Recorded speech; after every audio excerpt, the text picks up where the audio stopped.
لێرەش زانایان دەفەرمون ببینن ئیبلیس یەک سوژدەی نەبر بۆ خوای تەعالا، خوای گەورە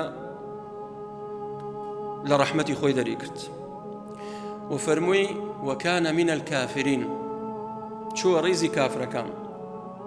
ئەی چی بڵێن لەگەڵ ئەو کەسانەی کەوا هەر نوێژ ناکەن، قەت سوژدە بۆ خوا نابن. بۆیە هەندێک لە زانایان ئەم ئاەتە ئەکەن بە بەڵگە لەسەر تەکفیری تاریک سەڵات، یعنی ئەو یەک سوژدەی نەبرد کافر بوو، تۆ ڕۆژانە 34 جار حەفدە بە حەفدە، چکار 5 فەرزەکە چەند ڕکاتەکە؟ حەفدە وەنیە؟ لە ڕکاتێکشە 2 جار سوژدا بێمە 34. تۆ 34 سوژدەت نەبردووە بە خۆت شەڵەی موسڵمان. ئیبلیس یەک سوژدەی نەبرد پێی کافر بوو.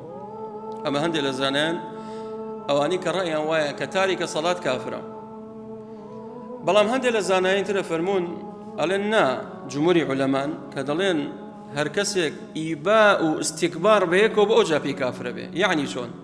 بە کابرایەک ئەڵێی کاکە نوێشکە وەرە بۆ مزگەوت، ئەڵێ من نوێژ ناکەم، ئەمە ئیباە.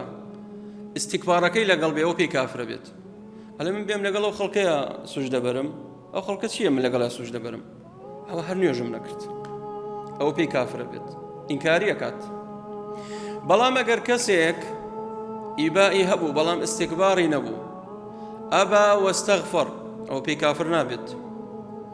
یعنی کابراڵێ وەڵڵاهی ئەزانم نوێژکردن واجبە، ئەزانم خوای گەورە ئەمری کردووە، بەڵام وەڵڵاهی پێم ناکرێت، تەمەڵم لەبەر تەمەڵی نایکا. ئەوڵێن ئەبا بەڵام وەستەغفەر، ئەزانی خۆی بە تاوانبار ئەزانێت، کە مادەم خۆی بە تاوانبار زانی پێی کافر نابێت. ئەمە جمهوری زانایان ئەو ڕایانەیە، وەم قەولەش بەڕاستی معتەبەرە.